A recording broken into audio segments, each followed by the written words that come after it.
right, I'm going to call the meeting to order. We begin with the Pledge of Allegiance. If you would like to join us, please stand. I pledge allegiance To the flag of the United States of America and to the republic for which it stands, one nation, under God, indivisible, with liberty and justice for all.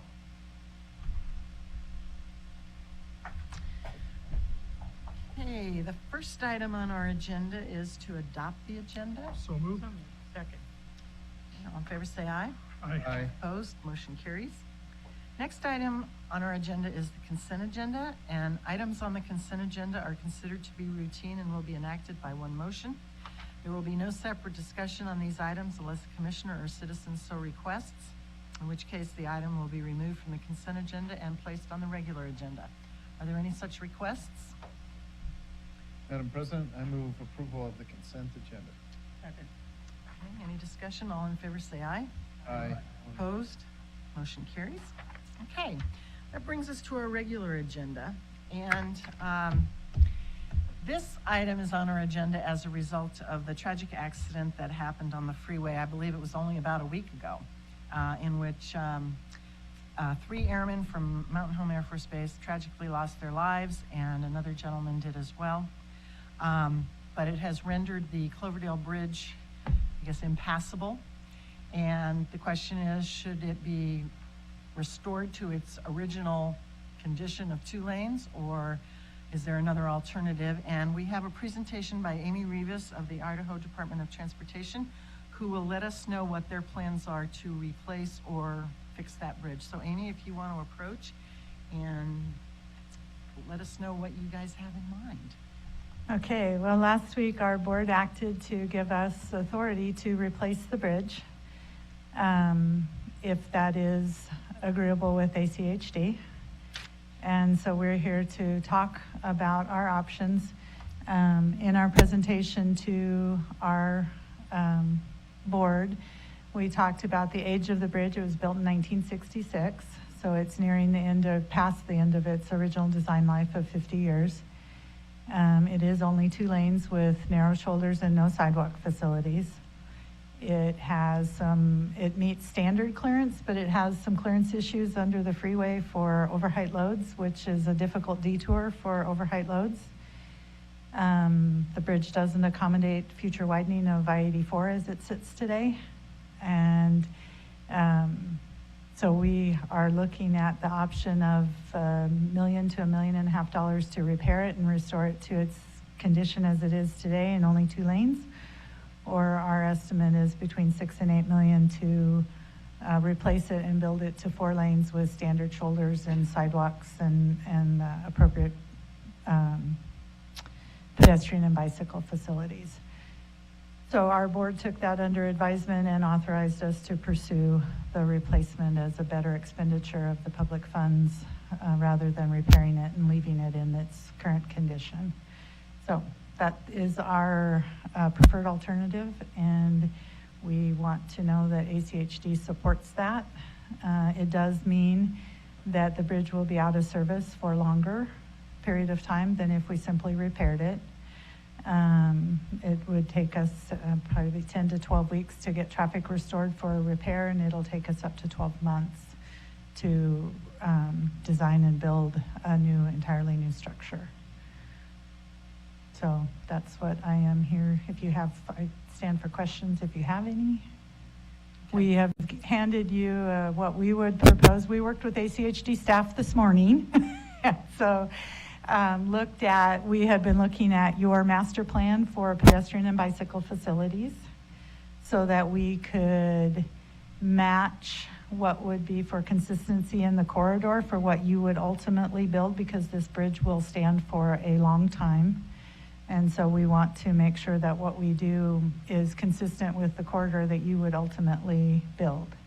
And so what this cross-section shows is 4 lanes, 11 foot in width, which matches Cloverdale on either side of the bridge. We would have a 5-foot shoulder, a 5.5 foot raised bicycle path, and it's a 7-foot sidewalk, but an extra 1/2 foot for our curb. So in essence, a 7.5 foot wide sidewalk on each side. And that does match what ACHD has for their roadway section in regards to pedestrian and bicycle facilities. Your roadway section has an additional center turn lane that we don't need on our bridge because there's nowhere to turn. Okay. Before we ask any questions of Amy, I just wanted to point out that our District 3 representative from the ITD board, Julie DiLorenzo, is here, and did you want to say anything?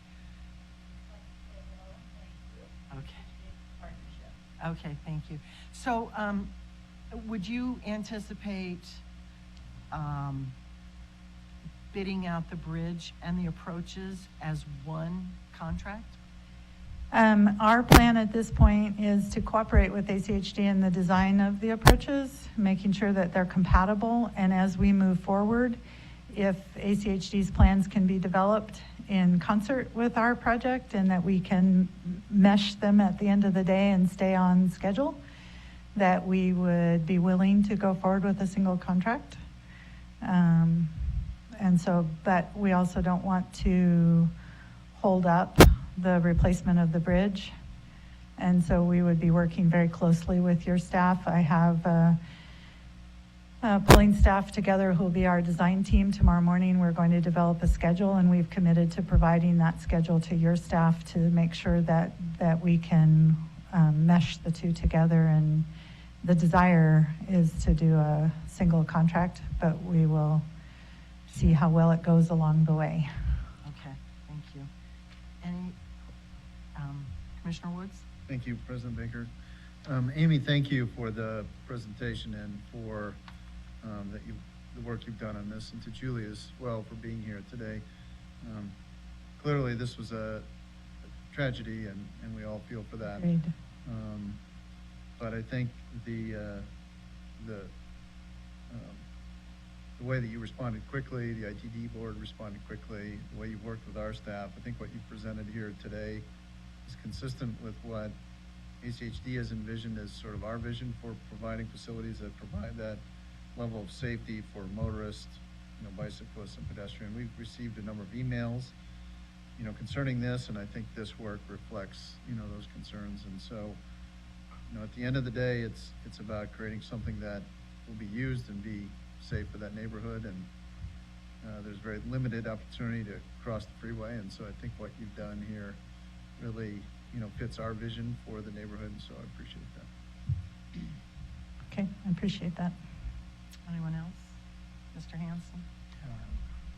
Madam President and Amy, I appreciate you putting this together. This is really good. I also want to just extend an appreciation to our Bike Advisory Committee, who took a process that was kind of just a general update and actually then started from scratch, came up with, and our staff, I should say, our staff, Mhm. a huge amount of time.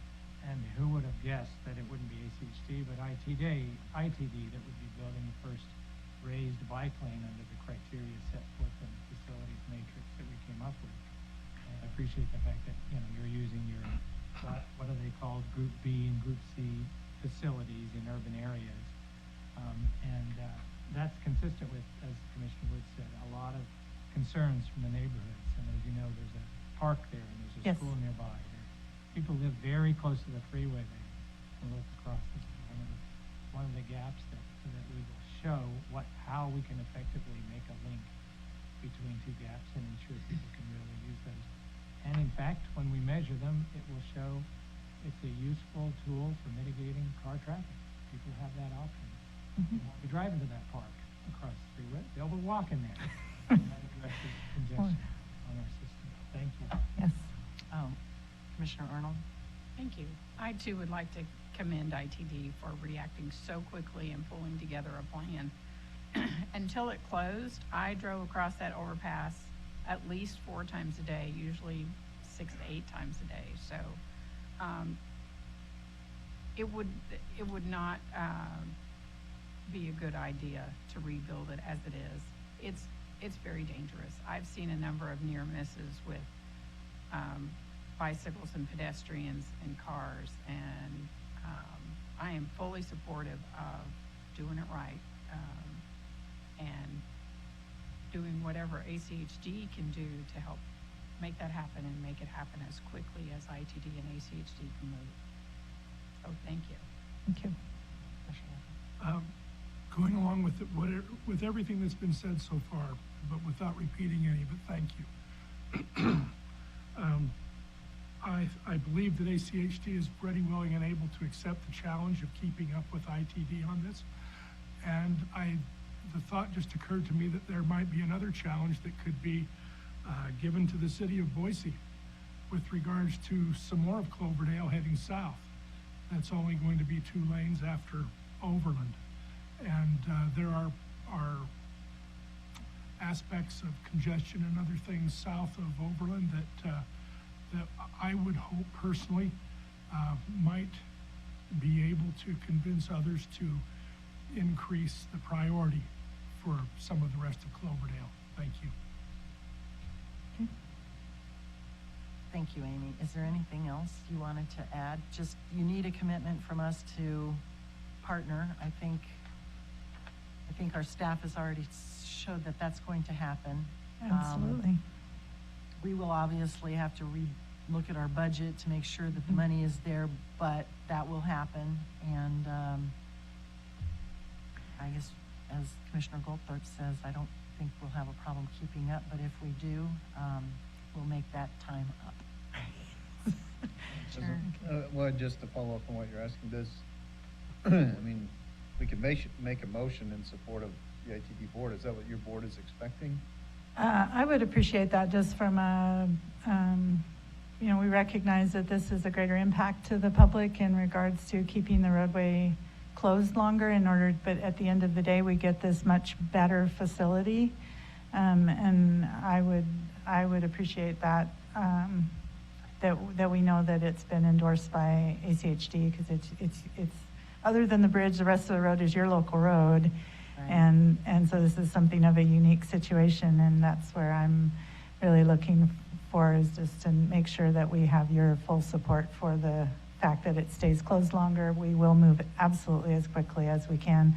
My bridge design team is standing by waiting for this cross section that we had a thumbs up on it. So we're ready to move, but it will take us longer. And so that's really what we're looking for, is that you support that as the best alternative. Okay. Madam Chair, I would move to recommend support of the cross-section proposed by the ITD with 7.5-foot sidewalks, 5.5-foot bike lanes, 11-foot, 4 11-foot travel lanes as provided to the commission. I'll second that. Madam Commissioner Chairman, I think it might be wise to just word the motion as it's worded on the agenda and not put in specifics on widths, because there may be some changes to that. We may want to make certain things wider, and that's something that the 2 staffs should work together on. So instead of adopting a particular preliminary cross-section, I think wording the motion as it is on the agenda would probably be more appropriate. All right, substitute. And I'm willing to make that motion as a substitute motion, that we approve the coordination with the Idaho Transportation Department on the reconstruction and expansion of the Cloverdale Road Bridge over Interstate 84 as a 4-lane bridge, and the expansion of the bridge approaches on Cloverdale Road to 4 lanes. That one. Okay. Madam Chair, there's no reference then to the schematic that we presented, because they not only have 4 lanes, they also describe the buffer, the bike lane, and the sidewalk, whereas your motion did not. And I would add to my motion that it be designed with appropriate bicycle and pedestrian facilities. Does the seconder of the substitute motion agree to that? Okay, is there any discussion on the motion? Okay, all in favor say aye. Aye. Aye. Opposed? Motion carries. Okay, 8 o'clock tomorrow morning, full We're- speed ahead. We're on it. Thank you. Thank you. Thank you. All right, that concludes our regular agenda. The last item is public communications. Is there anyone who wishes to address the commission on any topic? Come on up. And give your name and address for the record.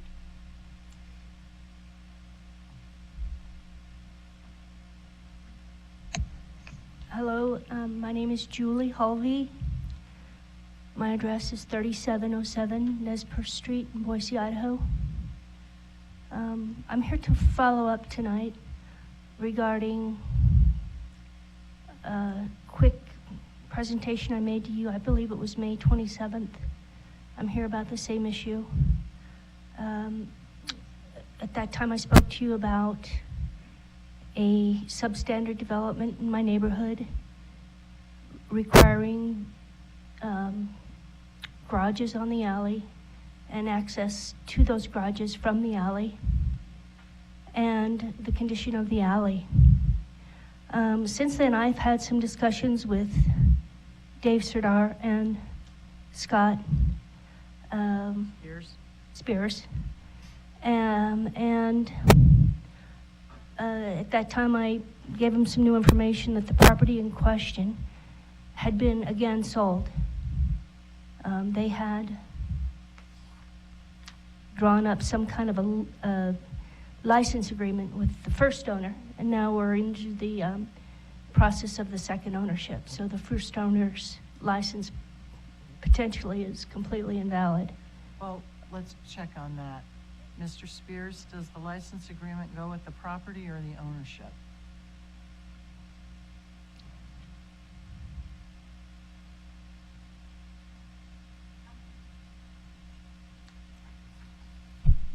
For the record, my name is Scott Spears, Assistant General Counsel.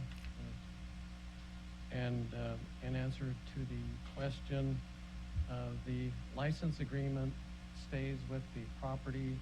The new owner may receive an assignment of the license agreement. So the license agreement can be assigned to the new owner. ACHD must approve the assignment upon request of the new owner. Okay. And it's the same terms as the previous license agreement, just to reflect that there is a new owner. Thank you. Okay. Or the could possibly be revoked too, with certain conditions being precedent. Anyway, can I continue? Sure. I provided to all of you some background information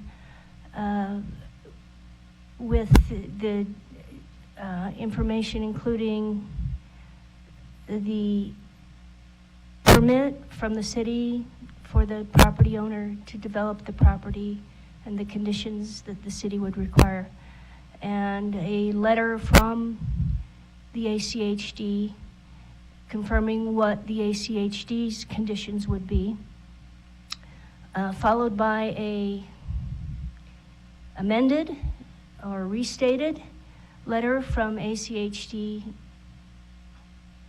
giving a different statement about what the conditions of the alley would be. So in simple terms, we're talking about opening and paving versus leaving kind of a dead end and some rock, some gravel, and the effect on the neighboring properties that already exist. So like I said, I had submitted some information to you all. I hope you were able to go over it. I've written to Commissioner Hanson to make sure that it was received. And I am here again just to urge the commission to recognize that there's a significant part of your regulation which does say those alleys will be open and paved. And that is what was submitted in the original application. Currently, Mr. Spears and I are having a kind of contentious conversation about what is and what isn't appropriate for a neighborhood like this, given that development is going to continue to occur and the effects will be long-term. It's now that we are arguing whether or not street frontage requirements and exemptions from street front requirements also exempt the ACHD from requiring the alley to be paved, and I don't believe they do.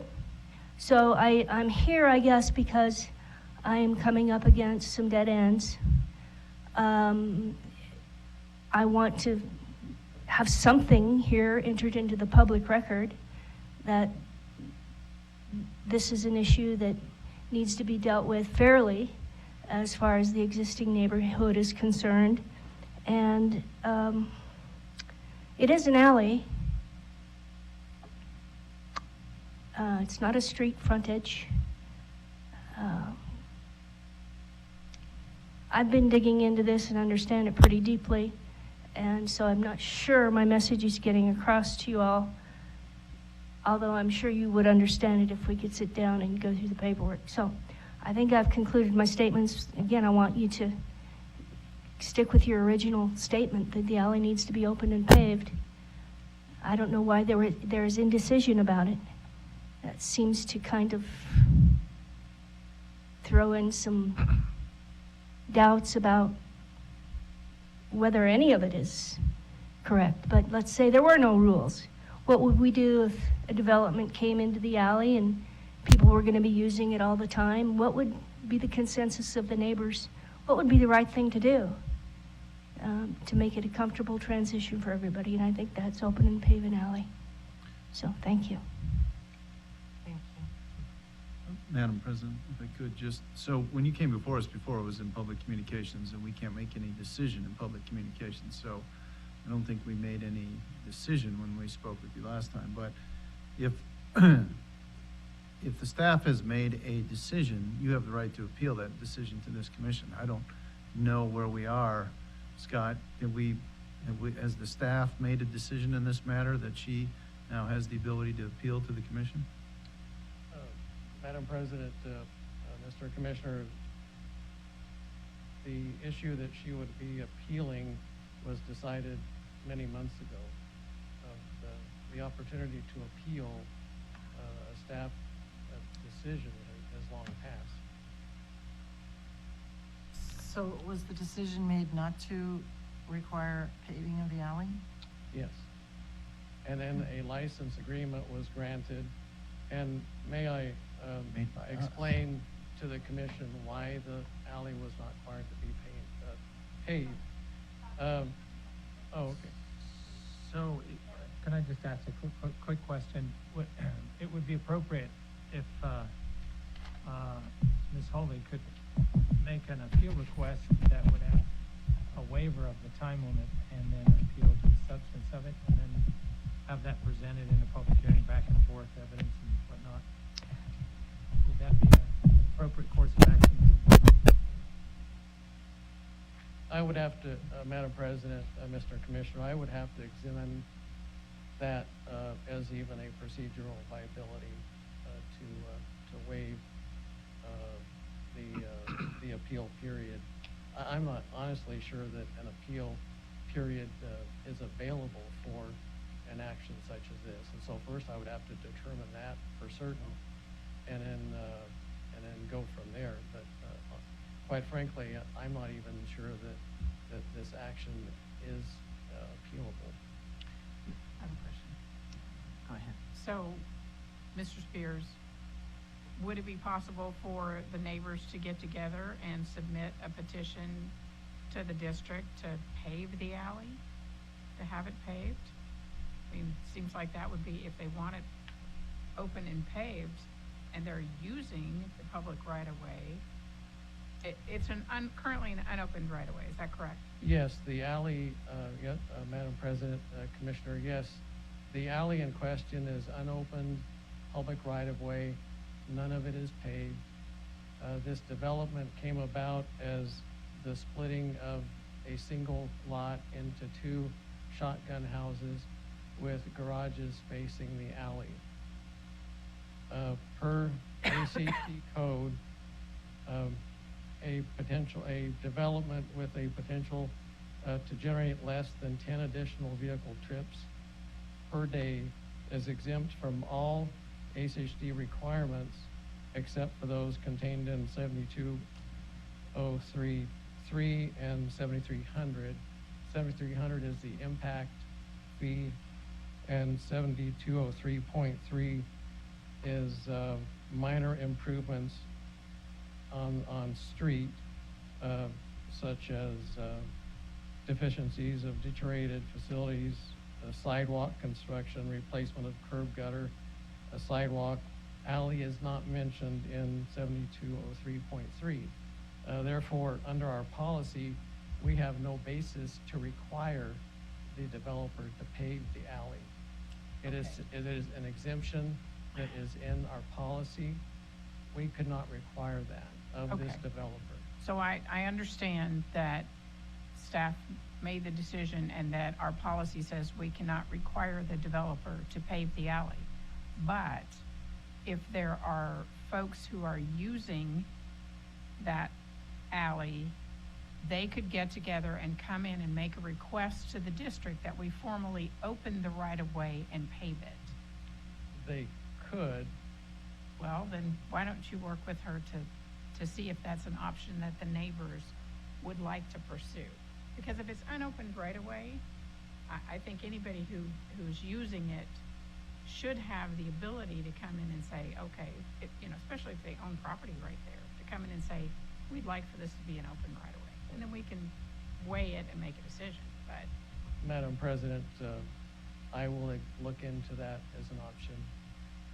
The other question I had was, what does the license agreement say? Madam President, the license agreement indicates that the alley up to the two garages will be gravel and utilized as a private drive. Okay, but we have not transferred that license agreement to the new owners. Correct. Okay, so that could be null and void. No, the right to terminate the agreement on ACHD's part is not at our discretion. There has to be a reason why it is terminated, such as ACHD needing that right-of-way for some project or something. Well, We cannot just terminate the agreement. So it sounds like you've turned public right-of-way into a private road? That's not making sense to me. If this commission decides that public right-of-way needs to be put to a public use, it seems to me we have the ability to make that decision and open the right-of-way. Otherwise, we've given away a public asset to a private property owner without the taxpayers getting paid for it. And only making it gravel. yeah. Well, how about this? How about you get together with Ms. Hovey and work out a petition and see what we can do about that. And it doesn't make any sense to me, but then I'm not a lawyer, so maybe that's the reason why we don't have any recourse to void a license agreement, particularly if it's a different owner and they haven't come to us and said, we would like to have that transfer. So, but like I said, I'm not a lawyer. It just doesn't make any sense to me. So anyway, so will that work? You set up an appointment with Madam her sometime President, within the yes, next couple weeks? I am more than happy to research that issue and then meet with Ms. Holder. Perfect. Is that okay? Yes, Madam President and Commissioners, thank you for participating in my concerns. I would like to make a couple of quick points. I don't want to keep you here too long. Am I pushing it already? Yes, here. Yes. You want to go further than that? I mean, you've got a yes. You made the sale. Aces and eights, split the aces and eights. I would encourage you to look at that agreement, yes, and I would encourage you to look at the original statements made that the alley would be opened and paved, and I would encourage you to look at 7203.1, which seems to specifically refer to public street frontage. And as a heading on a lot of other things, including the exemption he's talking about. But this isn't a public street frontage. This is an alley. And I'm not a lawyer either. So thank you. You made the sale, you got the yes. Let's move on, and Mr. Spears will be in touch with you, or you can be in touch with him. Change cards or change contact information if you haven't already done that, and hopefully you guys can work through this. We'd like a good solution. Thank you. Thank you. Is there anyone else who wants to address the commission on any topic? Seeing none, meeting adjourned.